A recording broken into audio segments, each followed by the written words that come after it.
Bonjour à tous, nous voici pour la deuxième capsule, donc la capsule numéro 2. Donc on a parlé hier, on a fait une méditation sur la respiration. Donc la respiration est quelque chose effectivement d'important, voire de primordial dans la question de la gestion du stress, de la détente. Alors il y a une règle, et je pense que je vous en parlerai, décortiquerai ces règles au fur et à mesure. Il y a 4 grandes règles quand on pratique une séance de sophrologie kaysédienne. Finalement, c'est 4 règles qu'on peut utiliser aussi pour la méditation, et finalement qu'on pourrait utiliser presque pour toute chose, toute pratique qu'on utilise, qui sont des règles très intéressantes, je trouve, pour les utiliser pour l'hypnose ou toute autre pratique. La première règle, c'est la règle de la respiration, et notamment de la respiration basse, dans le ventre, et notamment dans le bas-ventre. Voilà. Il y a 3 grands types de respiration. La respiration ventrale, voilà, je me lève pour voir.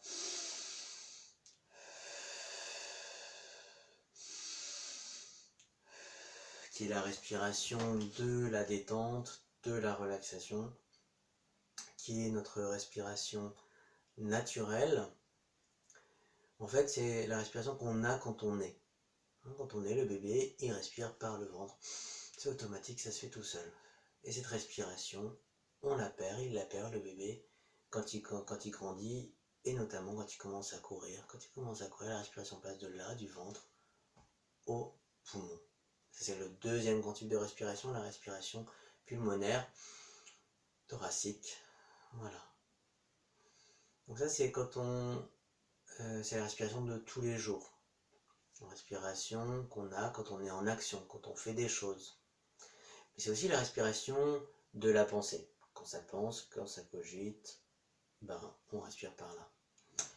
Souvent, à quoi on pense? On pense au futur, à ce qu'on doit faire tout à l'heure, ce qu'il faudra qu'on fasse, comment s'occuper des enfants, faire le ménage, etc., faire la cuisine, qu'est-ce que je vais faire au travail, etc. Les activités, différentes activités. Ou souvent, sinon, on pense au passé. On pense à ce qu'on n'a pas fait, ce qu'il aurait fallu faire, ce qu'on a dit aussi, ce qu'on n'a pas fait au travail, ce qu'on n'a pas fait avec les enfants, etc., etc. Souvent, la majorité de notre temps est dans ces 2 temps. Le passé, le futur. Qu'est-ce qu'il y a en commun avec ces 2 temps? C'est que ce sont 2 temps qui n'existent pas. Le passé, c'est fini, il n'existe plus. Le futur, il n'existe pas encore. On peut faire tous les plans qu'on veut. On n'est pas sûr qu'il y a peu de chances que ça se réalise. Parfois, par hasard, ça se réalise. Ce qu'on a pensé se réalise. Et du coup, on en profite pour dire ah oui, je le savais. En fait, on ne le savait pas. C'était une hypothèse parmi tant d'autres. Parfois, ça marche. Le seul temps qui existe vraiment, c'est le temps présent. D'ailleurs, revenir à la respiration ventrale va permettre de revenir au temps présent. Voilà, au temps d'ici et maintenant. Mais quand on respire par ici, quand on pense au passé, quand on pense au futur, on respire par là. C'est la respiration quotidienne. Le troisième grand type de respiration, la respiration claviculaire. C'est ici. Voilà, on n'a plus d'air. C'est la respiration des crises d'asthme, crises d'angoisse, crises de tétanie. Et on voit bien que plus on monte, plus on respire haut, moins on a d'air. Et donc, plus on respire bas, plus on respire profondément, plus on a d'air. Et notre organisme a besoin d'air. Notre organisme a besoin de 2 choses principalement, de 2 choses dont il ne peut se passer très vite, c'est l'eau et l'air. L'eau très vite, si on ne boit plus, notre organisme va s'oxyder, il y aura des conséquences. Les médecins ont des mesures pour voir une personne qui assez vite, au bout d'un certain nombre d'heures, vont pouvoir savoir qu'il y a un manque d'eau. Et l'oxygène, bien entendu, c'est quelques secondes à quelques minutes maximum. Et pourtant, on n'y pense pas. Et donc voilà, plus on va respirer, plus ça va amener d'oxygène à notre corps. Et notre corps a besoin d'oxygène pour fonctionner. Notre corps, nos cellules, nos organes, nos tissus, nos muscles, notre sang, notre cerveau. Donc plus on adhère, mieux il fonctionne, en fait. Et donc quand on respire par là, en fait on n'a déjà pas assez d'air. Pas assez d'air pour fonctionner. Ça c'est bien sûr, c'est la respiration aussi du stress, quand on est stressé en activité. Voilà. Donc plus on va amener de l'air dans le ventre, plus on va amener l'oxygène dans le ventre, plus on va amener l'air dans le ventre, plus on va amener d'oxygène à notre corps, à nos tissus, à nos organes, à nos cellules, plus mieux ça va fonctionner. À notre cerveau, mieux il va fonctionner. Et puis c'est la respiration donc de la détente qui active le système parasympathique, système de la détente.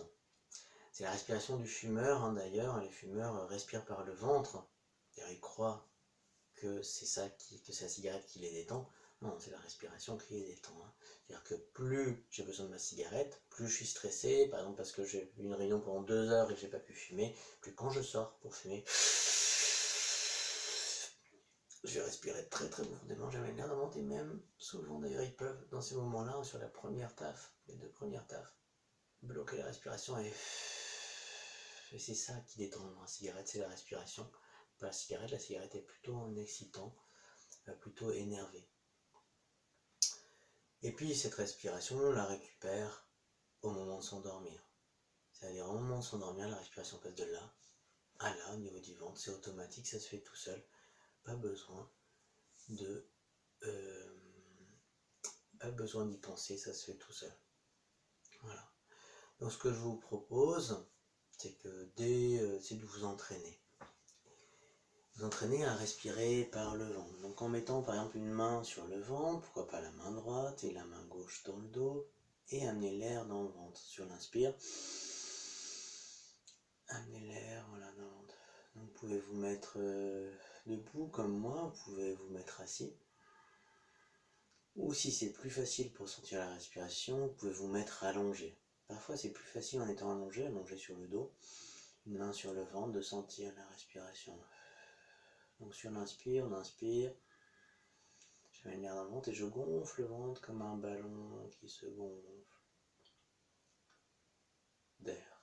Sur l'expire, le ventre se dégonfle comme un ballon qui se dégonfle d'air. Et même pour exagérer, pour bien sentir, je peux rentrer le ventre, comme si je voulais rentrer le nombril, toucher le nombril avec le dos, et j'expire, je vide d'air, inspire, je gonfle le ventre, je remplis d'air, le ballon se gonfle d'air, et sur expire,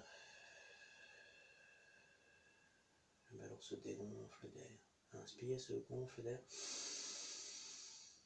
expire, il se dégonfle d'air.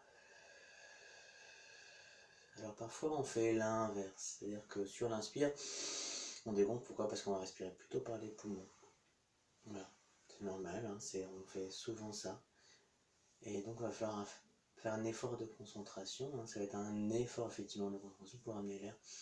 Le ventre est plutôt gonflé, le ventre à l'inspire, et le dégonfler à l'expire. C'est tout un apprentissage, peut-être ça fait 20, 30, 40, 50 ans qu'on respire en majorité par là, 60 ans peut-être. Donc c'est normal, il faudra un peu de temps pour prendre cette nouvelle habitude. C'est tout à fait normal. Les Asiatiques, eux, ils continuent ça à apprendre à l'école. En fait, on leur apprend à l'école à bien respirer, à respirer dans le ventre. Donc pour eux, c'est beaucoup plus facile. Nous, occidentaux, ça l'est pas. Personne ne nous a jamais appris. Donc voilà. Inspire, on gonfle le ventre, expire, on dégonfle. Voilà, je peux vous proposer, d'ailleurs, pour ceux qui le veulent, de fermer les yeux.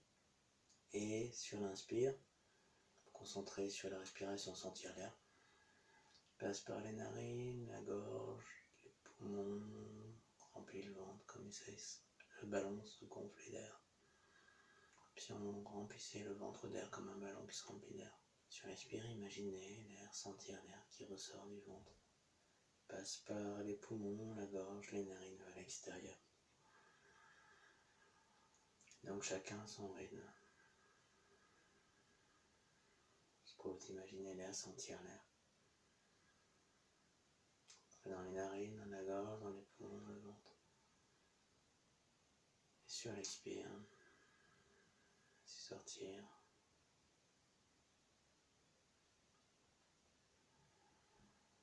Inspire.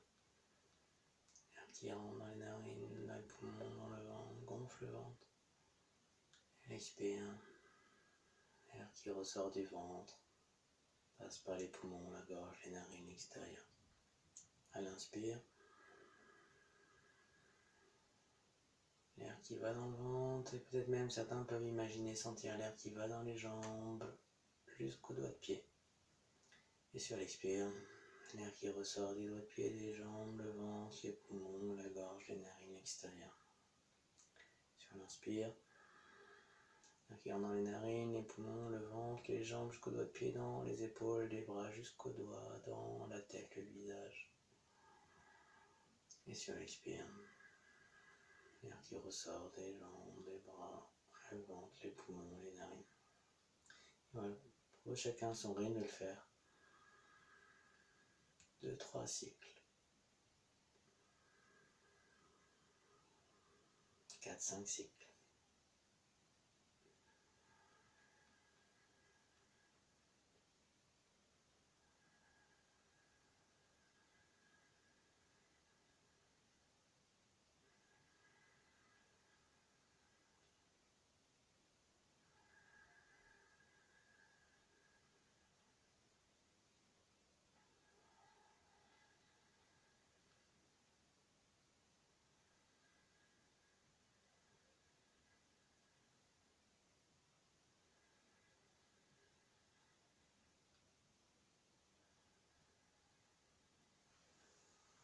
Je vous propose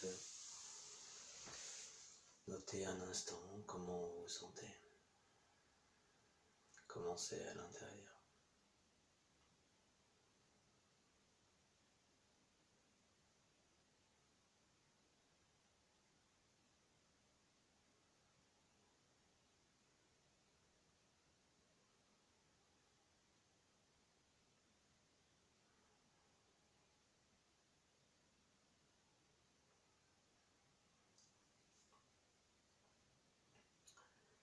Voilà, donc je vous propose de pratiquer, de vous entraîner, pratiquer cette respiration le plus possible dès que vous y pensez.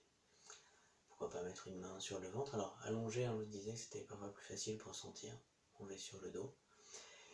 Et de pratiquer, d'essayer d'y penser le plus possible dès que vous y pensez. Voilà, revenir à la respiration, essayer de sentir la respiration, ne serait-ce qu'une dizaine de cycles. 1, 2, 3 minutes, pourquoi pas jusqu'à 5 minutes si vous souhaitez. Voilà, plusieurs fois par jour. Pour sentir cette respiration, que cette respiration puisse devenir une habitude et qu'il y ait plus de moments en présence à cette respiration, de manière consciente. Voilà, on reviendra sur d'autres petites capsules sur cette respiration pour vous donner d'autres exercices, d'autres astuces. Voilà, c'est un premier début pour pouvoir vous entraîner avec cette respiration. Voilà, merci beaucoup. Bonne pratique. Au revoir.